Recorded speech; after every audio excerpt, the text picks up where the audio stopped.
किशोर तिवारी, किशोर जी क्यों आपने शपथ नहीं ली? सोर लूजर बोलते हैं ना अंग्रेजी में, रोने लगे, हारे तो रोने लगे, हम नहीं खेलते हम नहीं खेलते। किशोर जी,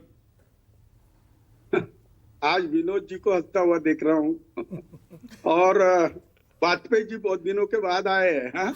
चुनाव के दरमियान में आया था, राजकुमार भाटी को मिला था, लेकिन तुमको नहीं मिला। पर राजकुमार भाटी तबियत बहुत ज्यादा सुधर गई है। हाँ?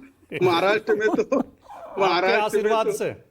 अरे नहीं नहीं नहीं, आप 100 साल जियो, ये मेरी रहेगी। दूसरी बात, विनोद जी, क्या है कि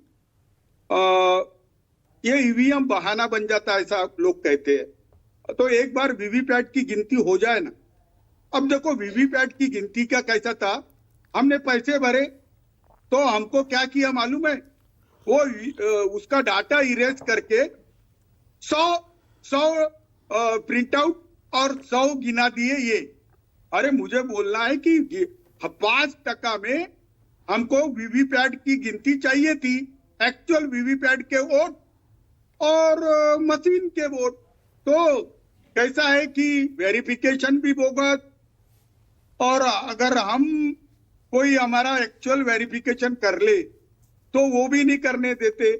अब इतनी बवाल उठा है, दुनिया के बहुत पढ़े लिखे लोग भी बोल रहे हैं कि ये हैक हो जाता, ये होता वो होता। तो मैं वो शायर कौन है वहां बैठे हुए, राजीव कुमार, उनको ये बोलता हूं कि राजीव कुमार जी की को ये बोलो कि एक बार हो जाए ना देश में, गिन ले तो। जब 48 में से 31 सीटें लोकसभा में जीते थे तब आपने मांग नहीं किया कि बैलेट पेपर से करवा लो? विधानसभा में हार गए तो बैलेट पेपर पे आ गए, इसीलिए तो कह रहा हूं, हारने पर रोने लगते हैं। बताइए ये क्या बात हुई? मानक जीते थे तो काय को बोलेंगे। ठीक है, आंसर इज दियर। ये भी ठीक है, बोलते कर, ये भी ठीक है। मीठा मीठा गप गप, कड़वा कड़वा थू थू, सही है। अरे ये सबके लिए है, ये सबके लिए लागू होता है। तो एक बार ये बवाल निपटने के लिए वीवीपैट मोज लो ना। हाँ, ये प्रतिष्ठा का पॉइंट क्यों? और वो मार्क वोटिंग कर रहे थे तो उसको क्यों किया मारकंडवाड़ी में, पुलिस लगा के उखाड़ दिया। अरे क्या होता था, जनरली कांग्रेस वालों ने अब पैसे देके कांग्रेस को डलवा दिया, ऐसा बोलना था। लेकिन आप कैसी बात कर रहे हैं किशोर जी? आप चाह रहे हैं कि चुनाव की जो एक पवित्र प्रक्रिया होती है, सैक्रोसैंक्ट होता है ना, आपको भी पता है लोकतंत्र है ये, वहां कोई भी अपने मन से चुनाव करा लेगा बैलेट पेपर से। कोई भी गांव वाले, कोई भी लोग किसी पार्टी के समर्थक खड़े हो जाएंगे और वो अपने दम पर चुनाव करा लेंगे। आप वैसे संविधान की कसम खाते हैं, शपथ लेते हैं और कह रहे हैं कोई भी करा लो चुनाव, रोक क्यों दिया उसे? कमाल करते हैं आप भी किशोर जी। अरे राज्य को अधिकार नहीं थे और संविधान लेके घूमे तो इतने बुरे हाल हो गए। राज्य कोई संविधान का विषय था, लोकसभा में चला तो अभी भी चला रहे थे। अरे हमारे बहुत दुख है, अभी मत बोलो, और वो बोलना नहीं किसी ने। 25, 20, 15, 10, ये क्या है कि हमारे दर्द को ऐसा तुम है ना नमक और ये मत लगाया करो। अभी हम उससे बाहर नहीं निकले। लोग बोलते कि आप आत्मचिंतन क्यों नहीं करते? अरे ईवीएम का रोना रोए क्या आत्मचिंतन करे? क्या चलता है? बहुत बढ़िया, पता बहुत है, बढ़िया। किशोर जी को भी पता है, जनादेश है, स्वीकार करना पड़ेगा और कोई चारा नहीं है। अब बताइए, महाविकास अघाड़ी के अंदर ही एक राय नहीं है। मैंने अभी दिखाया ना, अबू आजमी साहब और उनके विधायक एक और हैं, उन्होंने दोनों ने शपथ ले ली। वो बोले हमें तो ठीक है, हम तो जा रहे हैं अंदर। एक बात मैं कर रहा हूँ, हाँ, एक बात मैं कर रहा हूँ। अबू आजमी मेरे करीबी दोस्त है।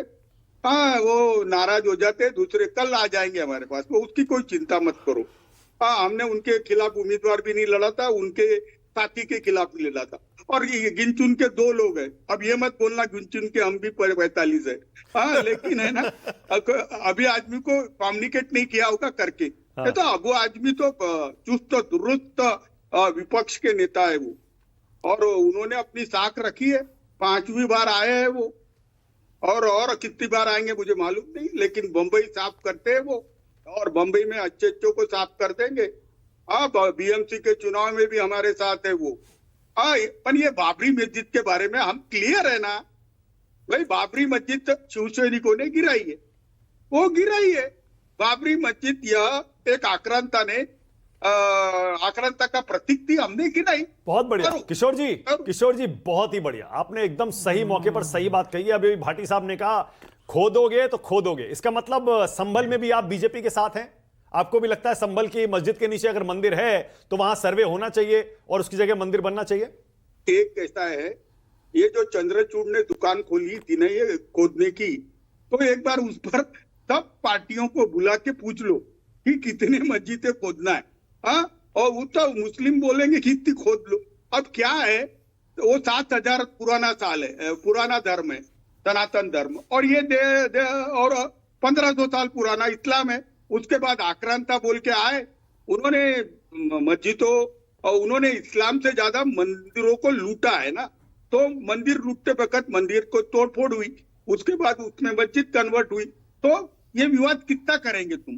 पूरे देश में एक बार सब लोग देखो, मुसलमानों को साथ लिए बिगड़ तो कुछ होना नहीं है। एक बार तुम डिसाइड कर लो कि कितने खोदना है, और सरकार विकास वगैरह खुद न करे, केवल गांव गांव में खोदते बैठे। किशोर जी, दो पांव पे नाव रख के आप चल रहे हैं ना, जब से आप महाविकास आघाड़ी में गए।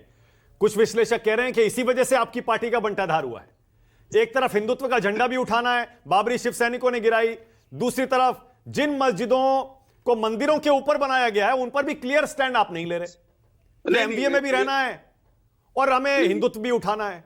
देखो, मैं अभी बता रहा हूँ, 150 से 200 साल तक आक्रांतों का असर रहा, और मैं बता रहा हूँ कि वो इस्लामिक थे करके इस्लाम धर्म का कई लोगों ने प्रचार किया, और मंदिरों पे मस्जिदें बनी है, ये सत्य है। लेकिन इसको कितना खींचेंगे अब? ठीक है, कितना खींचेंगे? 30 करोड़ मुसलमान हो गए, और भारत मतलब में मतलब मस्जिदों के सर्वे नहीं होने चाहिए, ये आपका स्टैंड है ना? नहीं, एक बार सर्वे हो जाए, और जहां जहां पर मुस्लिम लोगों को आक्षेप नहीं है वहां अच्छा, मतलब सर्वे के पक्ष में है आप? सर्वे होना चाहिए? मैं सर्वे के पक्ष में हूं, लेकिन मुसलमानों और वक्फ बोर्ड के या इस्लामिक जो कॉन्फ्रेंस है उसकी कंसेंसस लेके करो ना। ठीक है, क्या बहुत चल रहा है? समझ गया। ये चुनाव जीतने के लिए बनाते हैं, मैं समझ गया। अभी दरअसल लगता है कि पार्टी के अंदर पूरी तरह डिसाइड हुआ नहीं है कि महाविकास आघाड़ी में रहना है, अकेले जाना है या किस तरफ जाना है, इसीलिए जरा संभल कर आज किशोर तिवारी बोल रहे हैं।